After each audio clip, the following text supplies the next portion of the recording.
大家好，这节课呢，咱们来讲一下呀，这个中国写意花鸟画它的一个临摹的一个重要性。那么临摹的话呢，咱们就要讲到呀，中国写意花鸟画啊，它的一个发展的历史。就是呢，咱们在临摹古人，对吧？但至少呢，咱们要知道，要了解古人，咱们要临摹谁的作品，对吧？那么其实，在学习中国画的这个阶段呢，大家如果说只是单单的，就是说学习老师的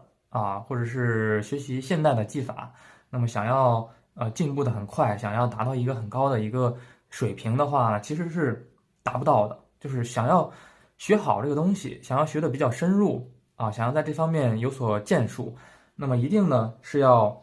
学习古人的然后学习古人的呢进行总结，进行创新这样的呢，最终变出自己的风格的时候呢，才会变得这个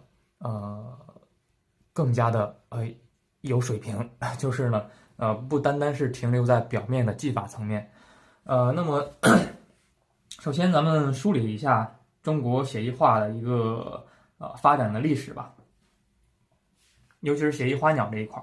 那么写意花鸟画的一个萌芽时期其实很早，就是如果说讲到这个写意花鸟呢，说是到这个明清时代明朝的时候，然后这个写意画才有，对吧？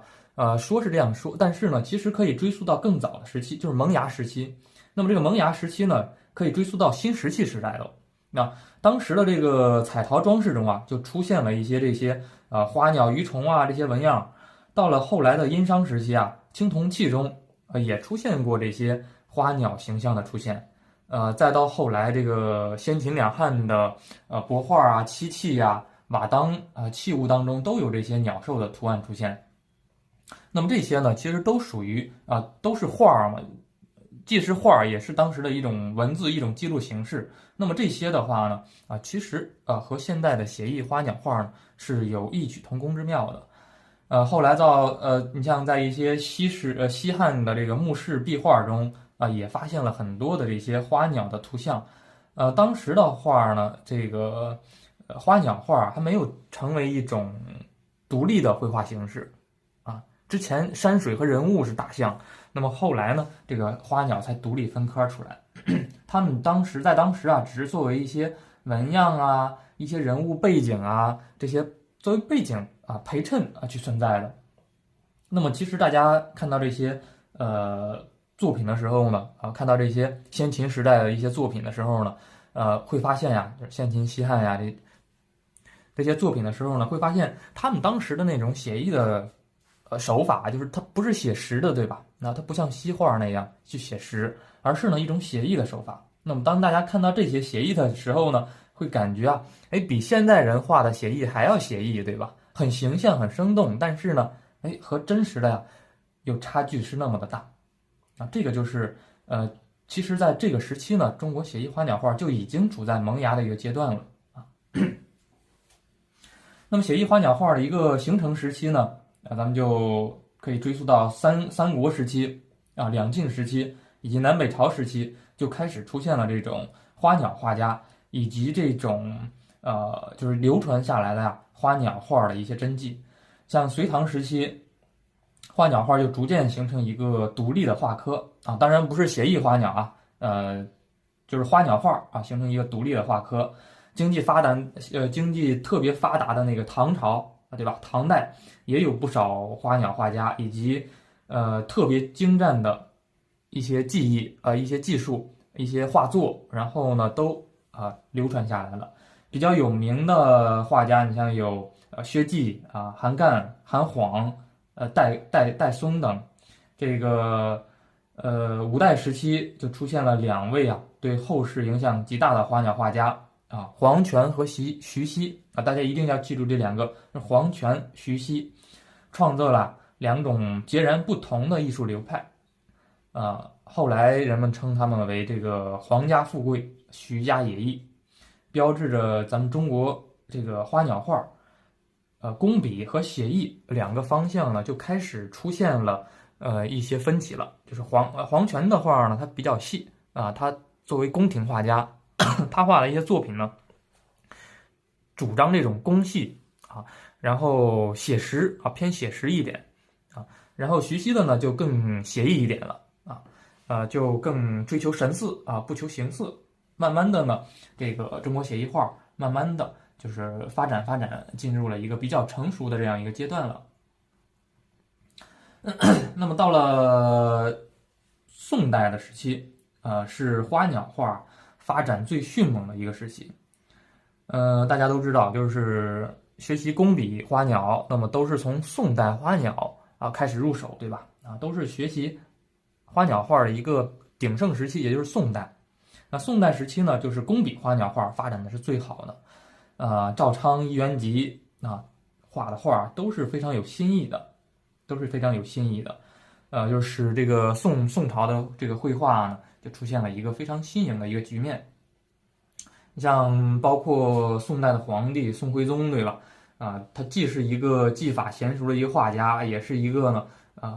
格调非常高的这样一个鉴赏家他就要求嘛，他皇帝嘛，对吧？他就要求画家们对画的内容要实事求是在这个现实中呢要有据可考。然后这个其实也是奠定了一个基础，就是咱们画画，那不是说凭着想象，完全凭想象去画，而是呢，要根据现实要根据现实的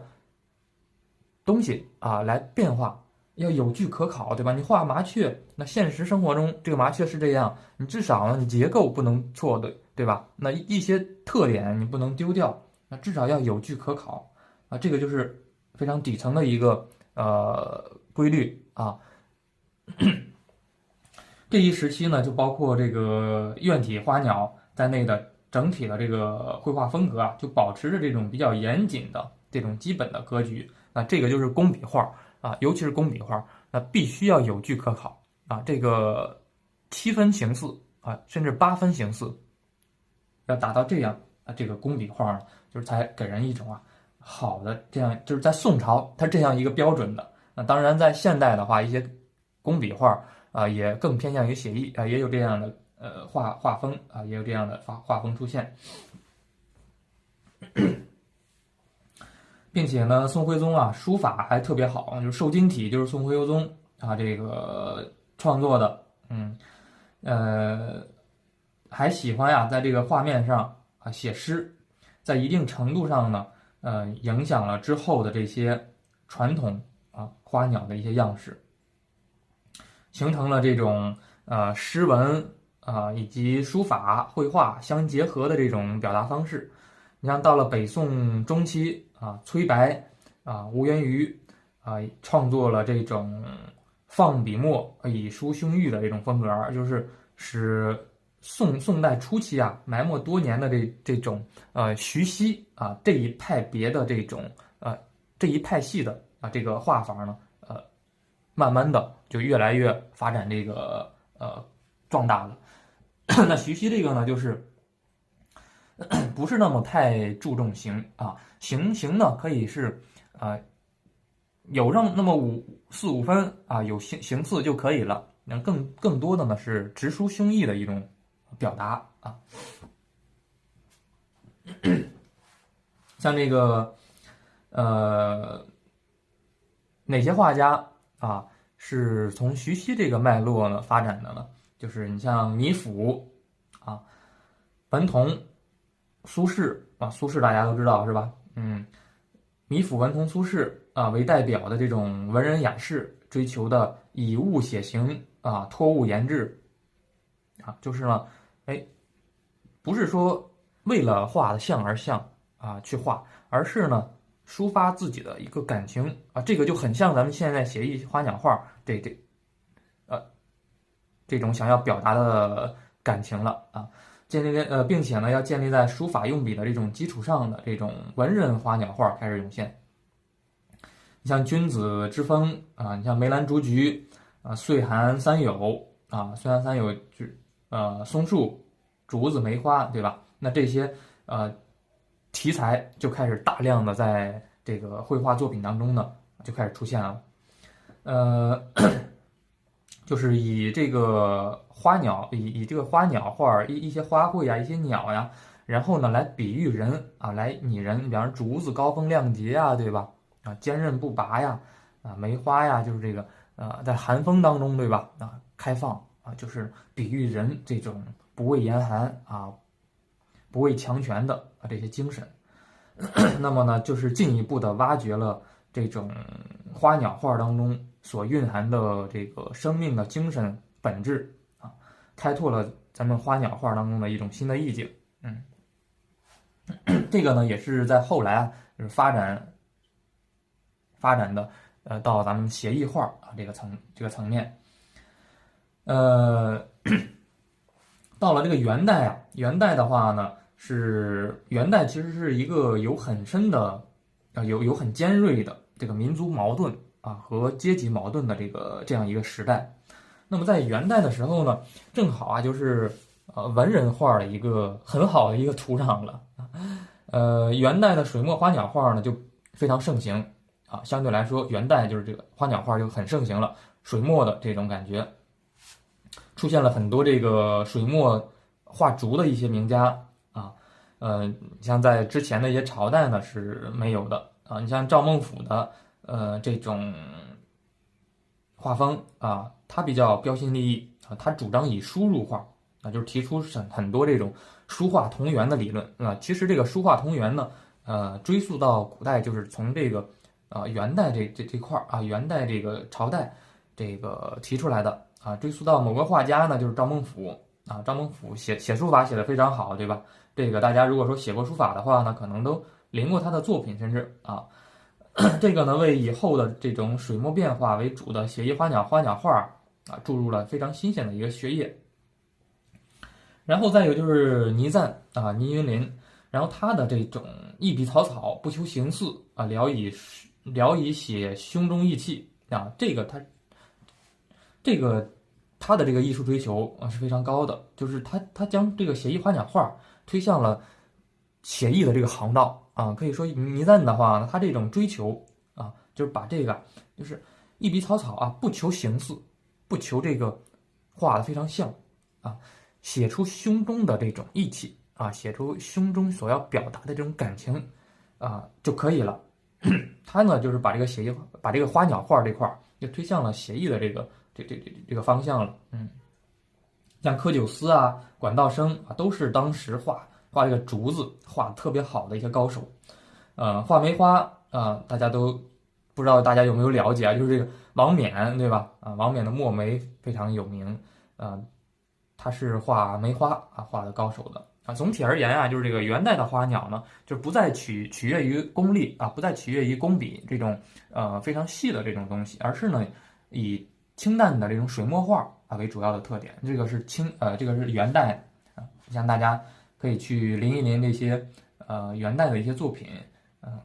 那这些作品的话都是很小写意的，甚至从工笔啊变化而来的啊，不是像现在大家看到的一些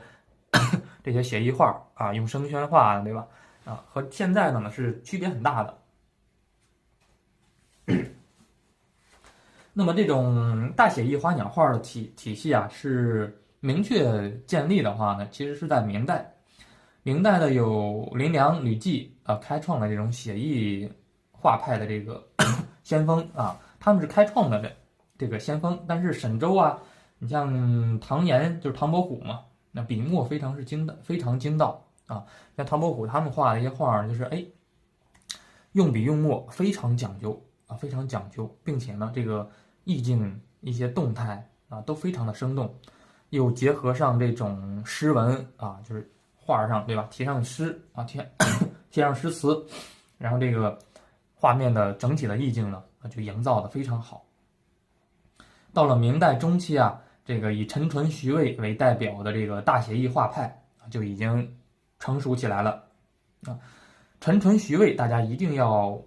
记住这两个人。那这两个人呢，是代表着咱们写意画这个到了成熟阶段的这两位代表性的人物。陈纯他画的画还偏工细一点，徐渭的画就是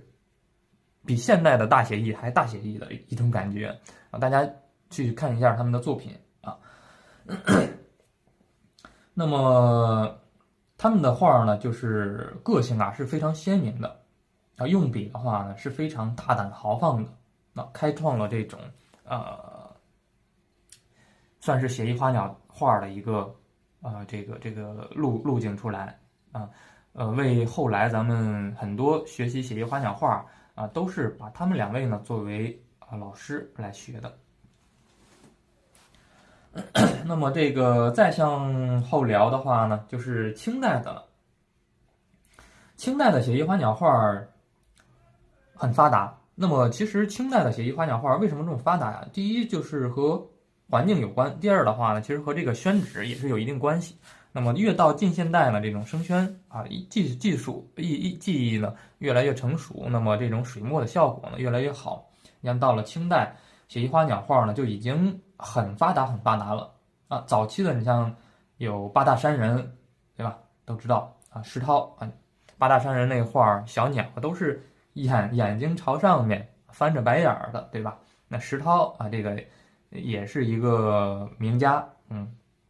山人啊，他的写意花鸟画在笔墨呀、造型啊、章法上呀，都是别出心裁的，和古人不一样啊，就是他是取得了一个就像推陈出新一样，他不是在沿袭古人的一些脉络啊，不是在沿袭明朝的一些脉络，而是呢，在他所处的时代环境，然后呢，创作出了属于他自己的一个艺术的成就啊，他笔下的一些景物啊、笔墨呀，非常的凝练，画的笔触非常少，但是呢，非常的凝练啊。其实他是给人感觉就有点像这个徐渭啊，他变化啊，他经过变化、经过加工、经过这个自己的思考，然后呢，形成自己的一个笔墨啊。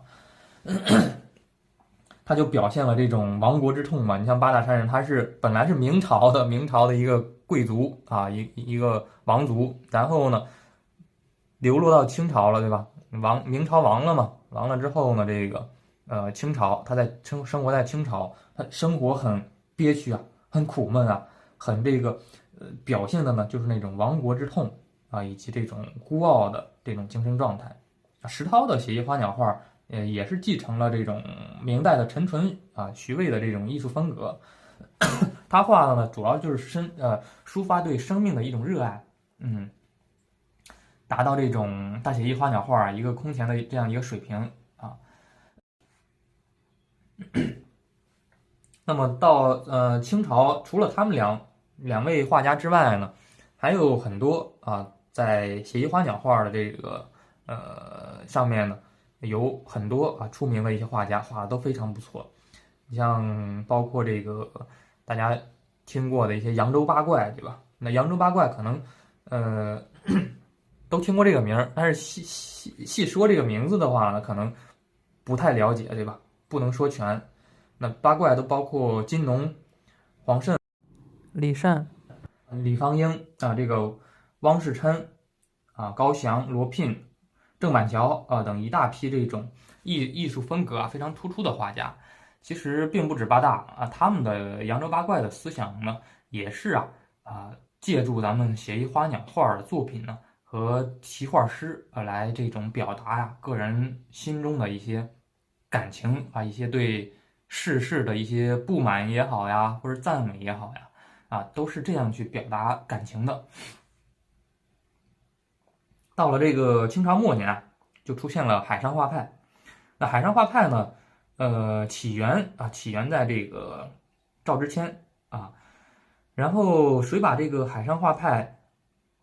发展的比较好呢？就是任伯年啊、吴长硕他们发展的这个海上画派呢，发展的是非常好的。他们的特点就是色彩明快、雅俗共赏，就是他们其实是为近现代的一些花鸟做的贡献是最大的。你看现在画的一些花鸟画，对吧？颜色都很漂亮了，颜色都很丰富啊，不单单是表现对世道的一些不满更多的呢就是雅俗共赏就是自己看着舒服，然后别人看着呢也舒服，就这样的一个流派慢慢出现了。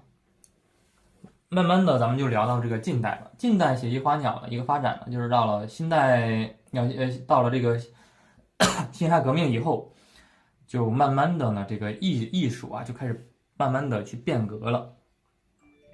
那变革的时候呢，是怎么变的？就是一大批青年艺术家呀，就是走出这个国门啊，因为清朝的时候呢，大部分的人都是闭关锁国嘛，当时对吧？然后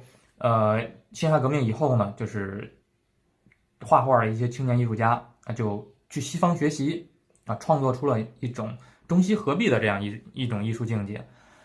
同时呢，中国的早期美术教育就开始形成了啊，一批既是这个著名画家，又是当时啊非常著名的美术教育家，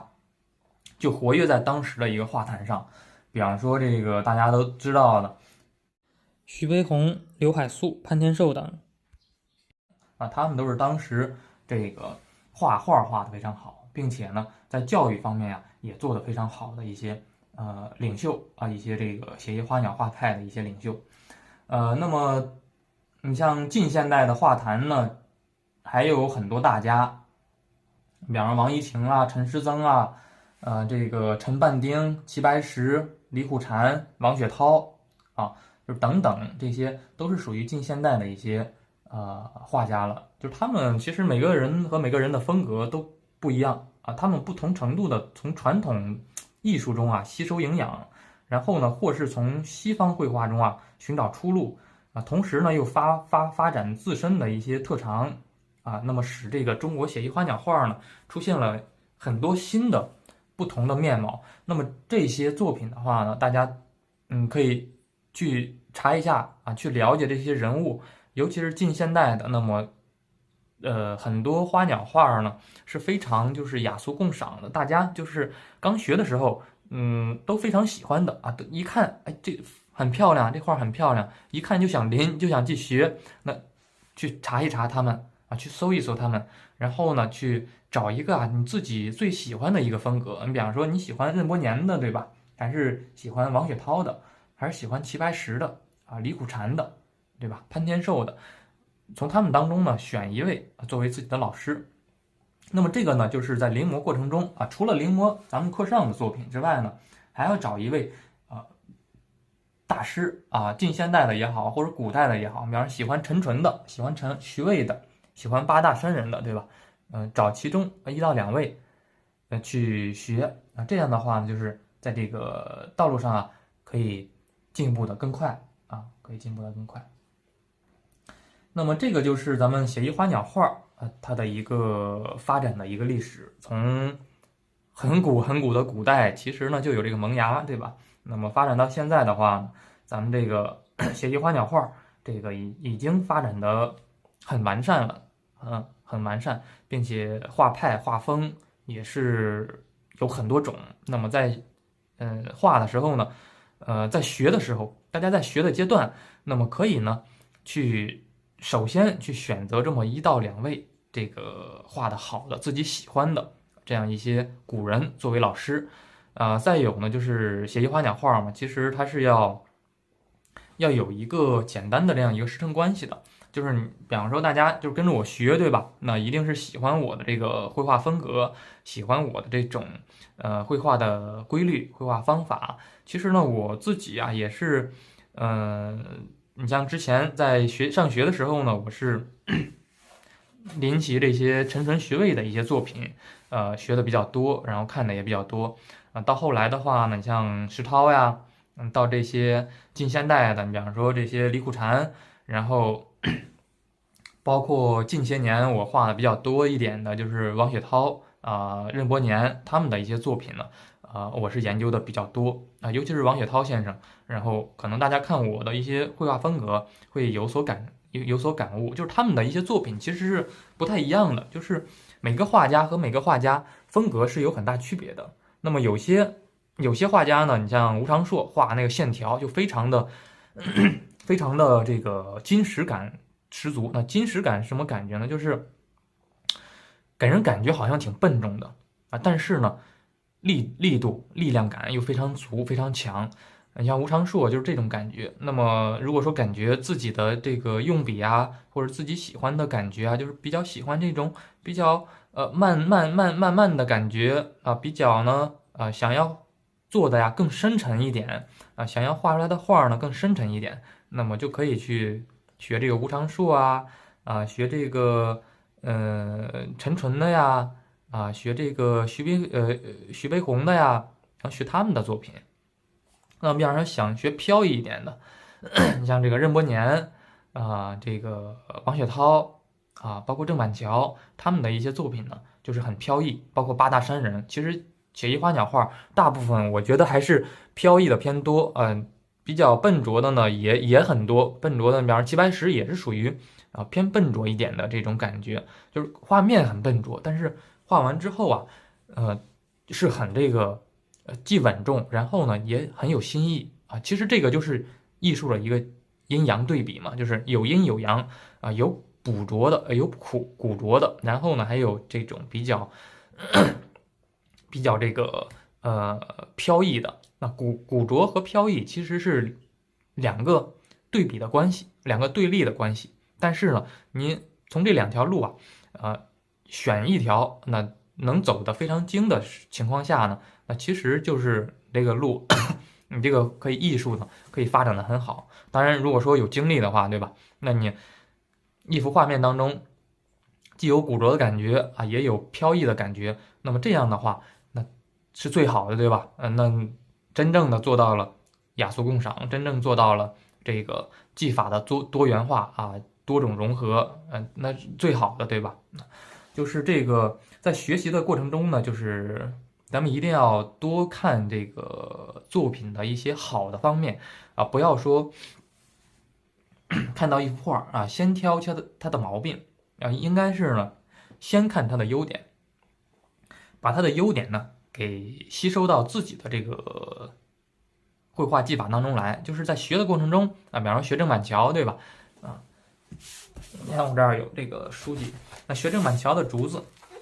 那么写意花鸟画一个临摹呢，它不是像大家想的那样，就是说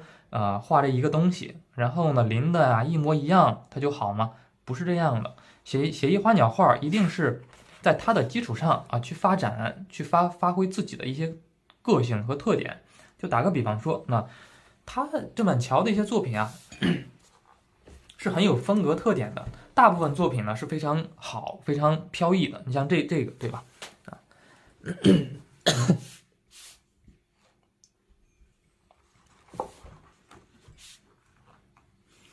那么像这个作品呢，就很飘逸至少呢就是在老师的这个眼中呢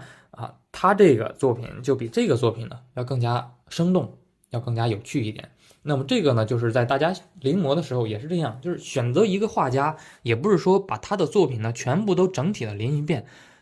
不是这样。就是他的作品当中也是有好的作品，也有呢一些不好的作品，也就是一些应酬之作吧，可以说应酬之作。那所有的画家其实都有应酬的时候，对吧？包括有时候呢，他这个也不是应酬吧，他就是作品呢，它也是分为好坏的。说是分为好坏吧，也不能完全说成好坏，就是说让咱们观者每个人看同一幅画，每个人看同一幅画，那么有人会认为它好看，有人会认为它不好看，和一个审美有关和一个审美有关和当时看画的心情也有关然后你像同样是两幅画，有些朋友可能会认为上面这个太有意思了，对吧？当然这都是局部举个例子就这两幅画，对吧？有些这个观画的，对吧？一看这个画有意思，然后有些人会认为这个画特别有意思。那么就是不同的观者去看画的话呢感受也是不一样的。喜欢什么样的呢？那么你就去临什么样的，不要刻意的去说别人认为这个都好，那么呢你也认为它都好。那么一定是认为你认为这个画你认为是最好的，你认为呢这个画好有意思他画的是怎么画的呢？兰花的嘛，还有撇着一两撇竹叶子呢，这个画太有意思了。包括这个画，对吧？竹子下面画了一簇兰花，这个作品太有意思了，就是你认为哪个作品最有意思，或者是谁的作品，比方说郑板桥的，然后这个是任伯年的，对吧？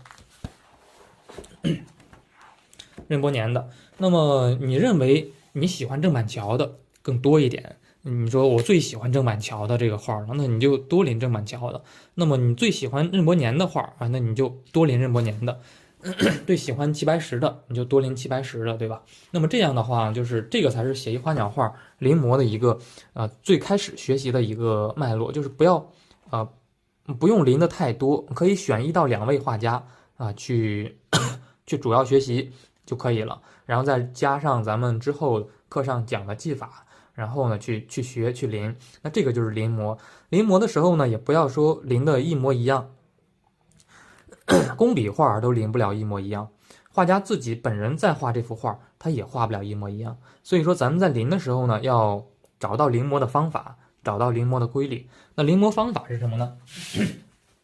就是比方说临一个小鸟，对吧？那你是喜欢它的一个动势呢，还是都喜欢呢，对吧？当然都喜欢，那尽量的就去临摹的尽量去一样，但是呢，不要追求完全一模一样，而是呢要追求形似，而是要追求这个神似就是不要追求它的形似，而是呢要追求它的神似。当然，神似你画出来基础上，如果说你能把这个形也抓得比较准和他画的形也非常准，那么这个当然是好的。但是首先一点，就临摹的首要素呢，就是它的形似大胆一点，临摹的时候呢要大胆一点，不要被他的名头给吓到大家临摹我的作品也是一样不要说老师这个画的太好了，我都不敢临，不敢下手，不敢画，就不要这样，而是呢一定要大胆一点，就是说心中本着学习的目的要虔诚，但是呢要大胆，就是说古人或者是我的作品，老师的作品，对吧？老师能画出来，都是人，对吧？为什么我画不出来呢？我一定也能画出来，就是一定要有这样的一个自信这样去画这个画，就是说古人能画出来我也能画出来。那么这个自信从何而来呢？就是在临摹一幅画的时候呢还要首先就是说要读画，要看画看到一幅画，这个画真美真漂亮，凌霄花，对吧？它漂亮在哪儿呢？这些用笔这些非常飘逸非常感觉呢，非常灵动有粗的有细的，然后呢分析它的一个构图，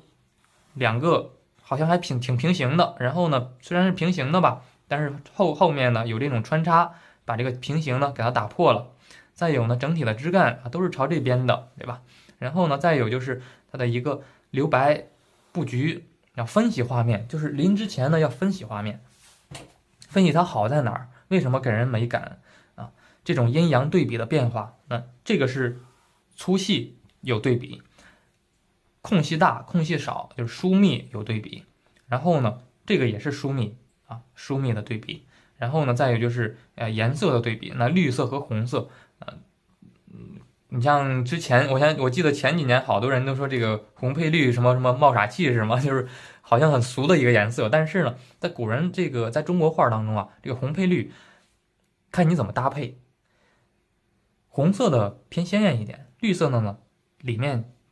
仔细看它这个加了一点点的墨的，加了一点墨，绿色里面加了一点墨，这样导致呢就是说它不是那么对比太明显，导致呢这个画面虽然是红色加绿色，很这个很搭配，很漂亮，用出来的颜色呢，它和真实的花不太一样，但是呢，你如果说看这个画作一看就能看出，它是凌霄花，画的很像，就是神似不是形似，就是分析画面。那么再包括这个地方有一只小鸟，对吧？形成这个画面的一个构图就是分析画面，然后呢再去临。临的时候呢，你像临一幅偏大一点的尺寸的作品的话，可能就是想的东西比较多临的时候呢，就可以前期临小一点的作品，或者是呢临这个作品的一些局部，比方说把这一块给抠出来，那么呢就只临这一块也是可以的。那临这一块呢，需要自己临的时候需要想一想，就是说不一定是说把这一块所有的都按部就班的去淋，而是呢，你比方说临习这一块的时候呢，可以只淋上这一个树枝，对吧？然后呢，这个小枝干可以不去画，然后呢，从这个地方出来一个小枝，把这个地方呢，这个凌霄啊，这个藤蔓给它串一下啊，从这个地方绕过来啊，这样的话呢，就是虽然是临摹啊，但是呢是加以了自己的思考，加以了自己的理解，加以了一点点的变化啊，这样的话呢，属于变临了啊，不是说摹，而是说临。那临呢是带有思想的去画，不是说按部就班、原封照抄的去抄这个作品啊，就是带有自己的感情、自己的思想，包括它的一些树，对吧？它是在熟宣纸上画的，这个应该是熟宣哦，绢本，它这个是绢本上画的，也就是非常熟的这种换成纸的话就是熟宣纸啊，它是在熟宣上画的，所以说咱们在画的时候呢，你可以选择用生宣啊，对吧？用生宣的话呢，那这个树枝，你感觉这样树枝还是不够生动，那么可以用现代的一些手法，对吧？给它加以变化，那这些都是可以的，都是虽然是临摹，但是呢，通过咱们对它的一个作品的一个理解、一个分析，然后呢，再加上自己的一些笔墨的变化，这样的作品呢，就是变临啊，是非常对咱们绘画呀是非常有帮助的，尤其是写意画，变的呢是它的形，不变的呢是它的这种意啊，这个就是临摹啊，临摹，再有就是大家比方说临摹哪些作品，临摹哪些作品的话呢，其实，你像咱们之前整理的那些画家，大家可以做一个总结，就是说，从不用太早啊，从明代啊，从明代以后这些画家当中去选择就可以了。那写意花鸟画前面的就不用去临了，从明代啊，明中期到近现代的这些画家当中都可以去选。那当代的呢？当代的可以学，但是呢，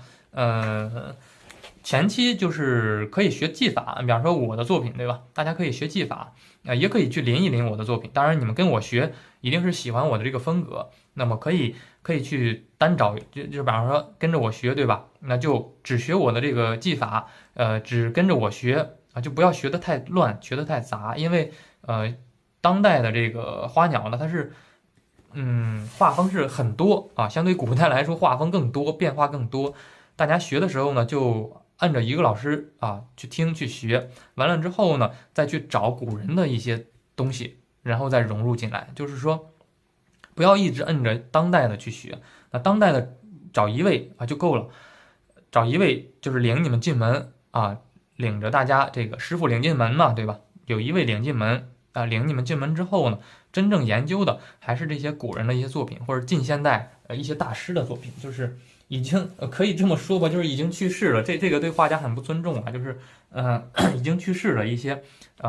老的画家，然后呢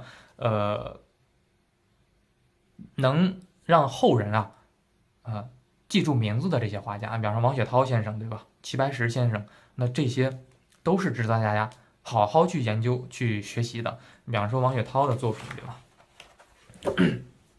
这是非常漂亮的，是非常好看的，就是雅俗共赏，真的是雅俗共赏。但是大家在学的时候呢，也要融合自己的一些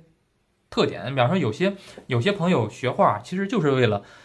抒发胸中意气，就是为了愉悦自己，就是为了抒发心中的一些感想，对吧？那个情况下，如果说你不喜欢这种雅俗共赏的、比较鲜艳一点的，那么其实呢，就可以加以变化，把它的呢这种小写意的风格呢。融入自身的一些特点，那么呢，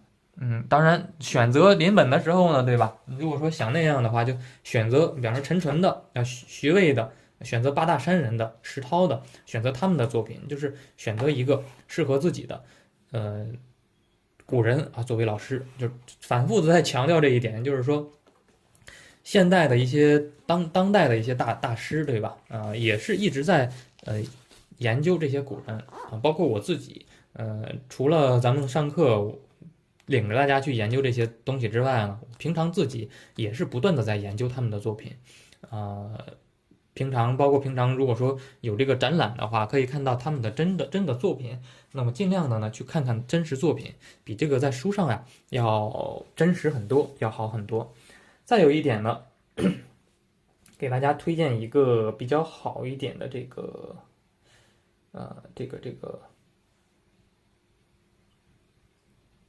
现代的工具啊，这个工具很方便，给大家推荐一下。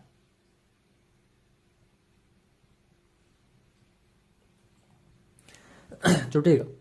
中华珍宝馆，大家可以去下载一个这个手机软件，就是很方便啊，很方便。当然，血液花鸟相对来说好像比较少一点啊，山水比较多啊，山水是比较多的。那么这个是非常方便的，比方说分类馆，对吧？然后这个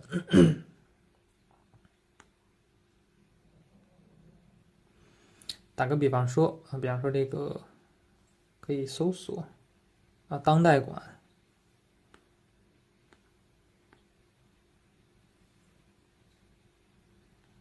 历代的，比方近现代的、清代的，比方近现代的吧，近现代的一些血液花鸟画是非常多的，非常好的。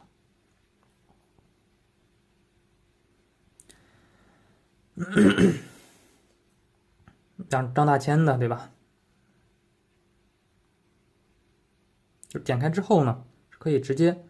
放大的啊，非常清晰，比书上甚至还要清晰。这个中华珍宝馆还是非常不错的。当然，血液花鸟画它里面收录的，相对来说不是那么太多啊，因为血液花鸟画主要就是近现代的一些嘛，然后近现代的这些，怎么说呢？像陈曼丁的，他也有收录，收录的作品呢不是那么太多。比方说你喜欢哪个画家，对吧？可以先从这个里面去搜一搜，喜欢哪个呢，然后再去买他们的画册就可以了。这个是一个选择的一个方式吧。比方说迎春花，对吧？是非常清晰的，比书上我感觉要清晰多。然后这种墨色的变化啊，这些墨色的变化，这种对比是非常清晰的。扫描上去的应该都是很清晰，然后用笔的这种感觉，都可以去研究、去学习、去临摹。中华珍宝馆，中华珍宝馆推荐给大家这个软件。然后这个就是咱们这节课的全部内容讲的很多。然后呢，就是大家可以对这节课进行一些总结，尤其是这些画家名字的一个总结。